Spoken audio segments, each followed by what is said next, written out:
Hi guys, welcome back to my channel. It's Angela. So, you see cards laid out here.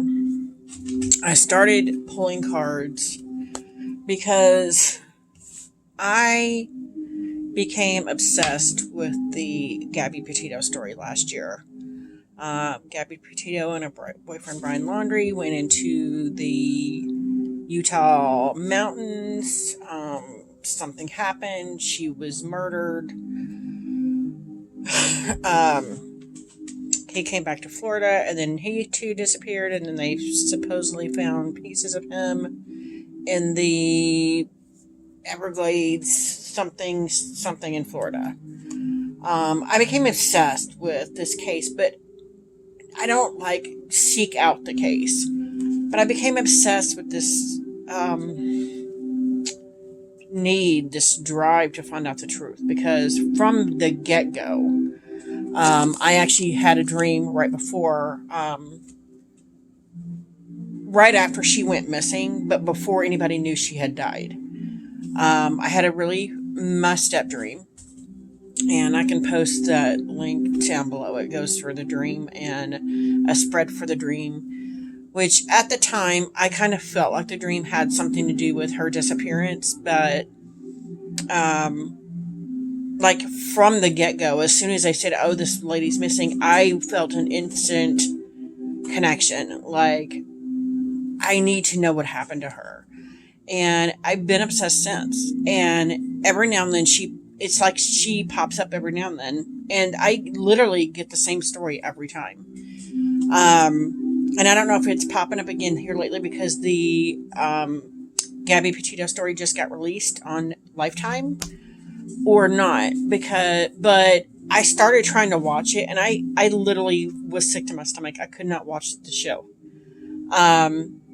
It's a Lifetime kind of show. It wasn't like it was, I was maybe 15-20 minutes in and I couldn't watch it because it just felt so forced and so not real, not true. And so since then, over the last several days, couple weeks, I feel like she's around me going, tell the truth, tell what you're getting, what you've been getting. And so I started pulling cards tonight, and these cards are making sense.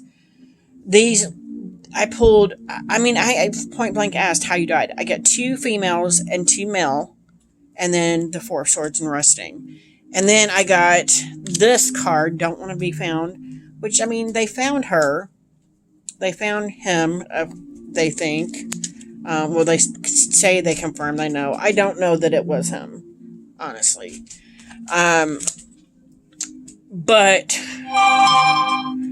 my theory is, and it was my theory since the beginning, there's a third party involved. There was always a third party involved.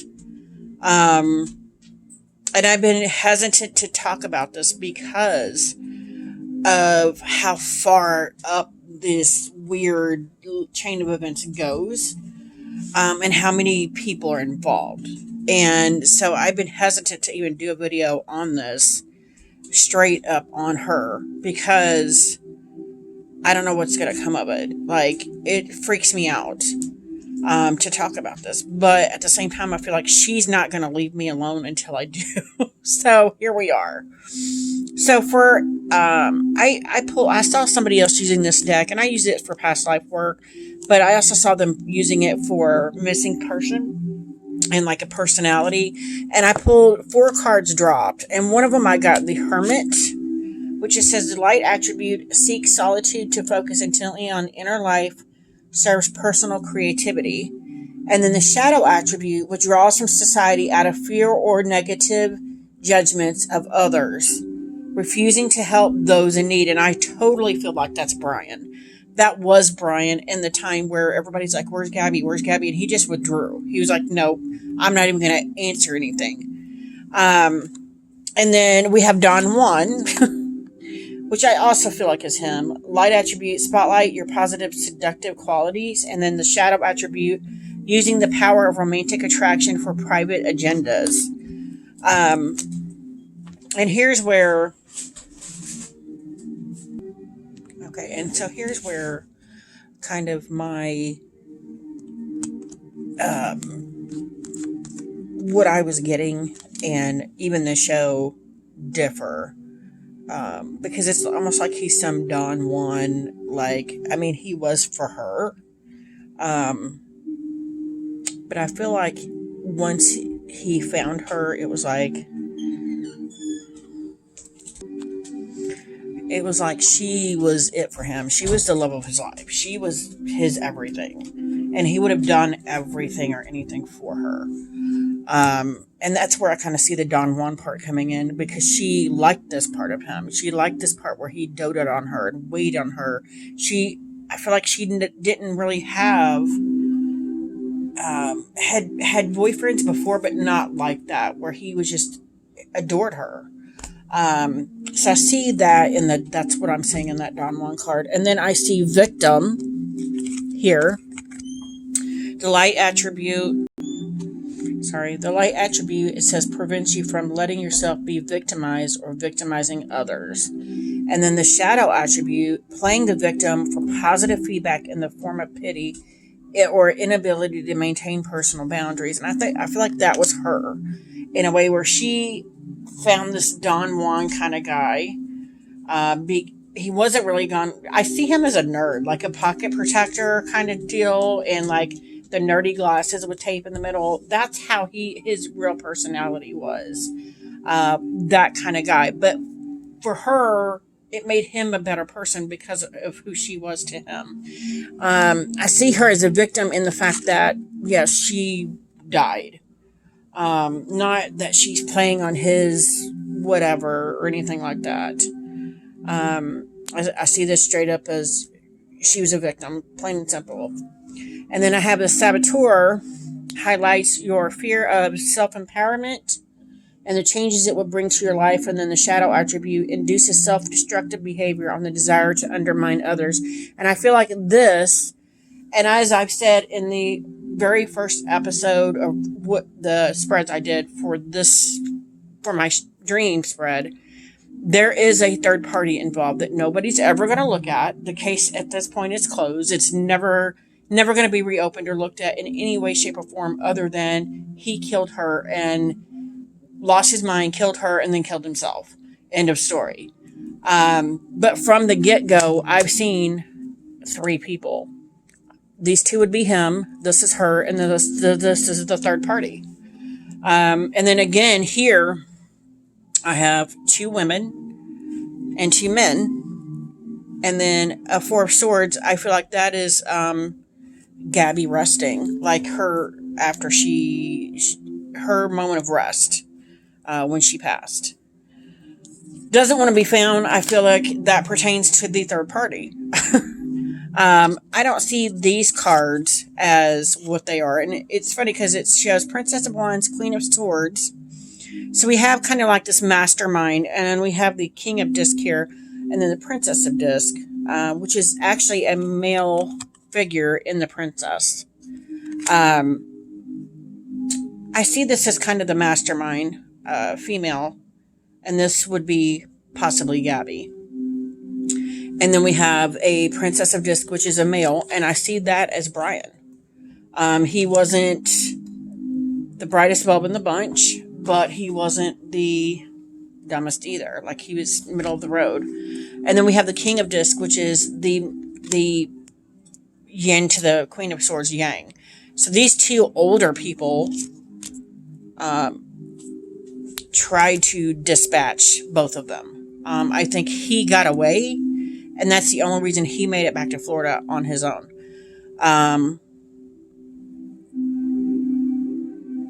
So from the get-go, and I keep feeling like there's something going on in Utah that, because they were in Utah around the same time or right after the couple got murdered, brutally murdered. Nobody talked about that because as soon as that happened, she went missing. And I feel like there's something going on in Utah, and this is why I didn't want to talk about this, because there's some kind of group, and I keep hearing group, and third party. My take on this, they saw or think they saw something that they shouldn't have. Just like the murdered couple.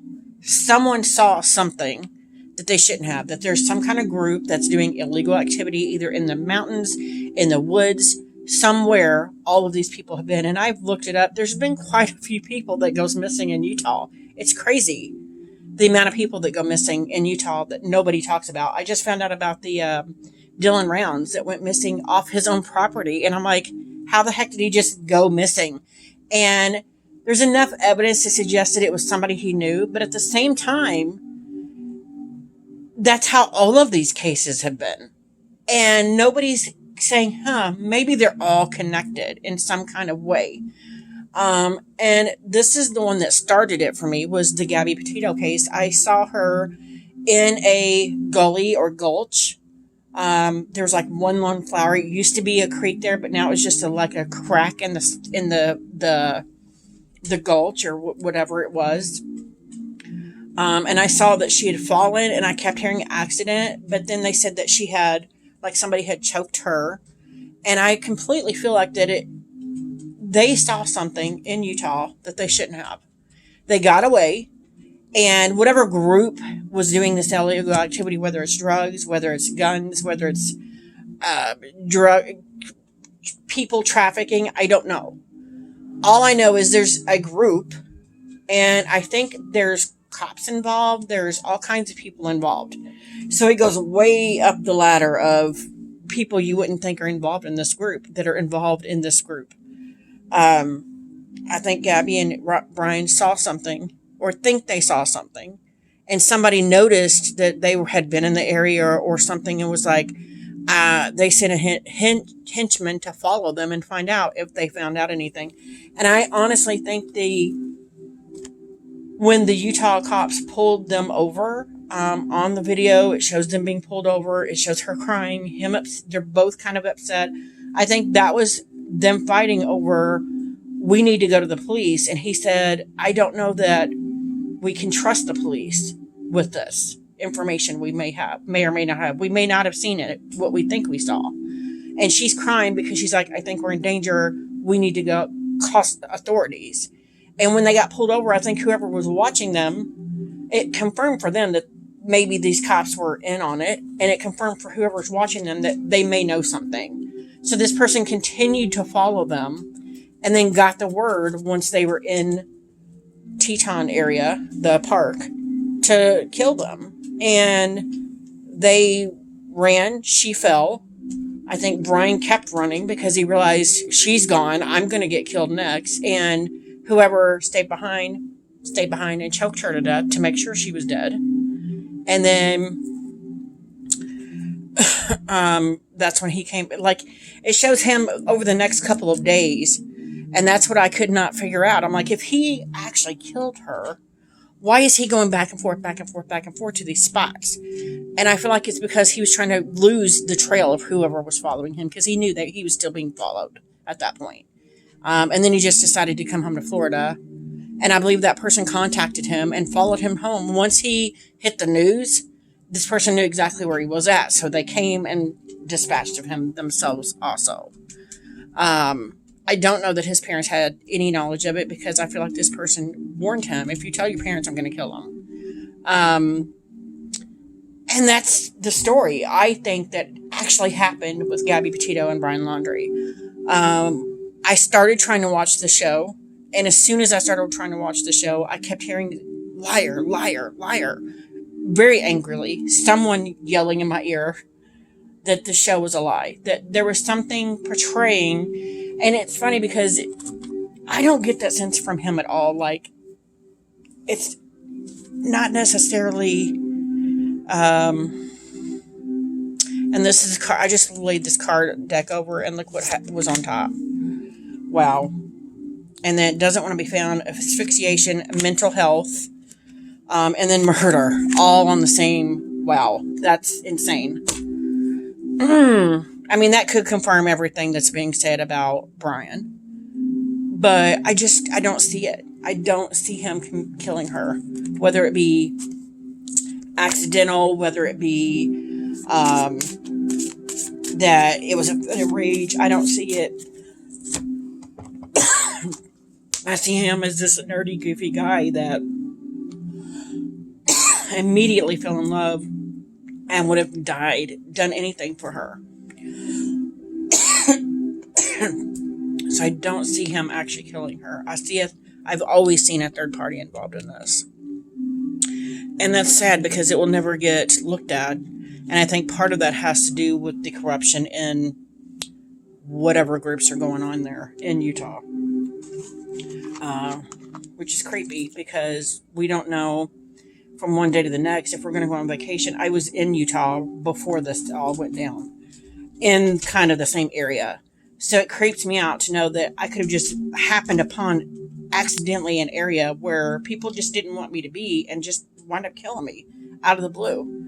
And again, I feel like there's because I just keep hearing group. There's a group involved. There's people that know exactly what happened to her, exactly what happened to him. They're never going to say anything because they're covering up whatever they're doing illegal in this state. I think if people actually took a closer look at all the people that have gone missing in the state of Utah, as instead of separate cases, one big case, they would start uncovering things that have yet to come to light. But again, there's an issue of you don't know who to trust in the state. So, not the state, just those areas. It just freaks me out. And honestly, it freaks me out that I'm talking about it. But I feel like I've had her on my ass for the last probably 2 weeks since this movie came out. I felt like she was like, she's the one that's telling me he's being unlawfully accused or whatever, and he will be forever. She's like, he would have never done this. And I feel like that from the energy I'm getting from her and to him, he would have walked through fire before he hurt her. And I know there's been, and that's what kind of messed with me on the movie, is that it portrays him as this person that had these tendencies